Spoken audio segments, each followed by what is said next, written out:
కాబట్టి కోర్టు ఎలాంటి డైరెక్షన్ ఇస్తుందో చూడాల్సిన అవసరం ఉంది. రోహిత్. రైట్ రాజేష్, జగన్ పిటిషన్ పై ఏపీ హైకోర్టులో విచారణ జరిగింది. ప్రతిపక్ష నేతగా గుర్తించేలా ఆదేశాలు ఇవ్వాలి అని జగన్ పిటిషన్ వేశారు. అయితే పిటిషన్కు విచారణ అర్హత లేదు అని అడ్వకేట్ జనరల్ వాదించారు. ఆర్టికల్ 208(212) ప్రకారం ఉంది అని జగన్ తరపు న్యాయవాది వాదనలు వినిపించారు. రాజకీయంగా కాకుండా కక్షపూరితంగా ప్రతిపక్ష హోదా ఇవ్వడం లేదు అని కోర్టుకు తెలియజేశారు జగన్ తరపు న్యాయవాది.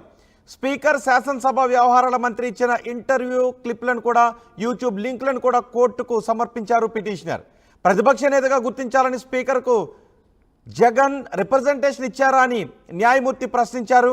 గత నెల 24వ తారీఖున ఇచ్చాము అని కోర్టుకు తెలియజేశారు జగన్ తరపు న్యాయవాది. అసెంబ్లీ కార్యదర్శి స్పీకర్ కార్యదర్శికి నోటీసులు జారీ చేసింది కోర్టు. కౌంటర్ దాఖలు చేయాలని ఆదేశిస్తూ 3 వారాల పాటు విచారణను వాయిదా వేశారు.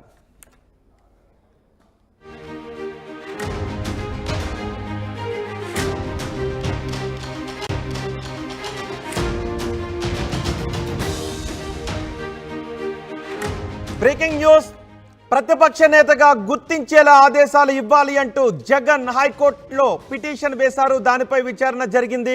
జగన్ పిటిషన్పై ఏపీ హైకోర్టులో విచారణ జరిగింది. ప్రతిపక్ష నేతగా గుర్తించేలా ఆదేశాలు ఇవ్వాలి అంటూ జగన్ ఈ పిటిషన్ వేశారు. పిటిషన్కు విచారణ అర్హత లేదు అంటూ అడ్వకేట్ జనరల్ వాదించారు. ఆర్టికల్ 208, 212 ప్రకారం ఉంది అని జగన్ తరపు న్యాయవాది మాజీ ఏజీ శ్రీరామ్ వాదించారు. రాజకీయంగా కాకుండా కక్షపూరితంగా ప్రతిపక్ష హోదా ఇవ్వడం లేదు అని కోర్టుకు తెలిపారు జగన్ తరపు న్యాయవాది. స్పీకర్ శాసనసభ వ్యవహారాల మంత్రి ఇచ్చిన ఇంటర్వ్యూ, యూట్యూబ్ లింకులు కూడా కోర్టుకు సమర్పించారు పిటిషనర్.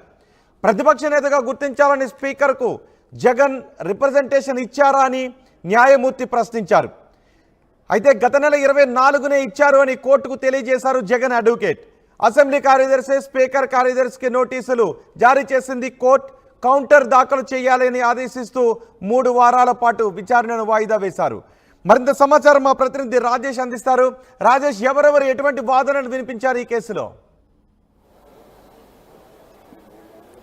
ఆంధ్రప్రదేశ్ అసెంబ్లీలో ప్రతిపక్ష నేత హోదా ఇవ్వాలంటూ మాజీ ముఖ్యమంత్రి వైసీపీ అధినేత జగన్మోహన్ రెడ్డి గత వారమే హైకోర్టులో రిట్ పిటిషన్ దాఖలు చేశారు. ఈ నేపథ్యంలో హైకోర్టులో ఈరోజు వాదనలు జరిగాయి. ముఖ్యంగా జగన్మోహన్ రెడ్డి తరపున, మాజీ ముఖ్యమంత్రి జగన్ తరపున మాజీ అడ్వకేట్ జనరల్ శ్రీరామ్ వాదనలు వినిపించారు. అదేవిధంగా ప్రభుత్వం తరపున, స్పీకర్ తరపున ప్రస్తుత ఏజీగా ఉన్నటువంటి అడ్వకేట్ జనరల్ ఉన్నటువంటి దమ్మాలపాటి శ్రీనివాస్ వాదనలు వినిపించారు. ప్రధానంగా ఈ పిటిషన్కి అసలు విచారణ అర్హత లేదనేది మొదటిగా విచారణ చేసే సందర్భంగా దమ్మాలపాటి శ్రీనివాస్ కోర్టుకు తెలిపారు. అయితే మాజీ ఏజీ శ్రీరామ్ మాత్రం ఖచ్చితంగా ఈ పిటిషన్ అర్హత ఉంది, ఆర్టికల్ 208, 212 ప్రకారం విచారణ అర్హత ఉందని ఆయన చెప్పిన నేపథ్యంలో న్యాయమూర్తి విచారణ ఫర్దర్గా ఫార్వర్డ్ చేసిన నేపథ్యం హైకోర్టులో జరిగింది. అయితే ఈ కేసులో ప్రతిపక్ష నేత హోదా అంశంలో పూర్తిగా రాజకీయ కోణంలో కాకుండా వ్యక్తిగత కక్షల కోణంలోనే ఇవ్వట్లేదు.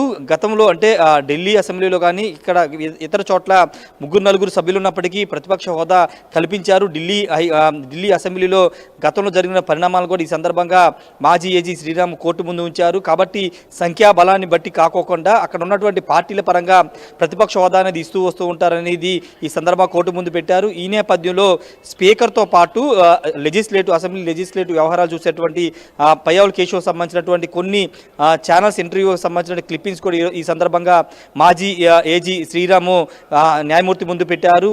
వాటి ఆధారంగా కూడా ఈ కేసుకు సంబంధించినటువంటి అంశంలో జగన్కి ప్రతిపక్ష హోదా కల్పించాలంటూ ఆయన వాదనలను వినిపించారు. అంతేకాదు ఈ కేసుకు సంబంధించిన అంశంలో ఈ కేసులో జగన్ స్పీకర్కి ఏదైనా రిప్రజెంటేషన్ ఇచ్చారని న్యాయమూర్తి ప్రశ్నించారు. గత నెల 24నే రిప్రజెంటేషన్ ఇచ్చామని మాజీ ఏజీ శ్రీరామ్ అయితే చెప్పారు. ఈ విచారణ 3 వారాల వరకు వాయిదా వేశారు. కౌంటర్ ఇవ్వాలని కూడా స్పీకర్కి అసెంబ్లీ కార్యదర్శి నోటీసులు అయితే ఇవ్వడం జరిగింది. ప్రధానంగా ఈ కేసులో ఆ సంఖ్యాబలాన్ని కాకుండా పార్టీలు ఇప్పుడు అసెంబ్లీలో అధికార పార్టీలు ఉన్నటువంటి కూటమి పార్టీలు 3 పార్టీలు ఉన్నాయి. 4వ పార్టీ ఇంకా అధికారంలో లేని పార్టీ, ప్రతిపక్షం ఉన్న పార్టీ వైసీపీయే. కాబట్టి ఖచ్చితంగా పార్టీ అధ్యక్షుడు ఉన్నటువంటి వ్యక్తికి ప్రతిపక్ష హోదా ఇవ్వాల్సిన అవసరం ఉందని కూడా జగన్ తన లేఖలు అంటే హైకోర్టులో వేసిన రిట్ పిటిషన్లో పేర్కొన్నారు. అదేవిధంగా స్పీకర్ రాసిన లేఖలో అదే అంశాన్ని ప్రస్తావించారు. 10% సీట్లు సాధించాలి అన్న దాని దగ్గరే ముడిపడి ఉంది. కాబట్టి దాన్ని అవసరం లేదు అని కానీ, లేదంటే కావాలి అని కానీ చూపించేటువంటి ఆధారాలను, సైటేషన్స్ ఏమన్నా ఇరు వర్గాల లాయర్లు చూపించారా?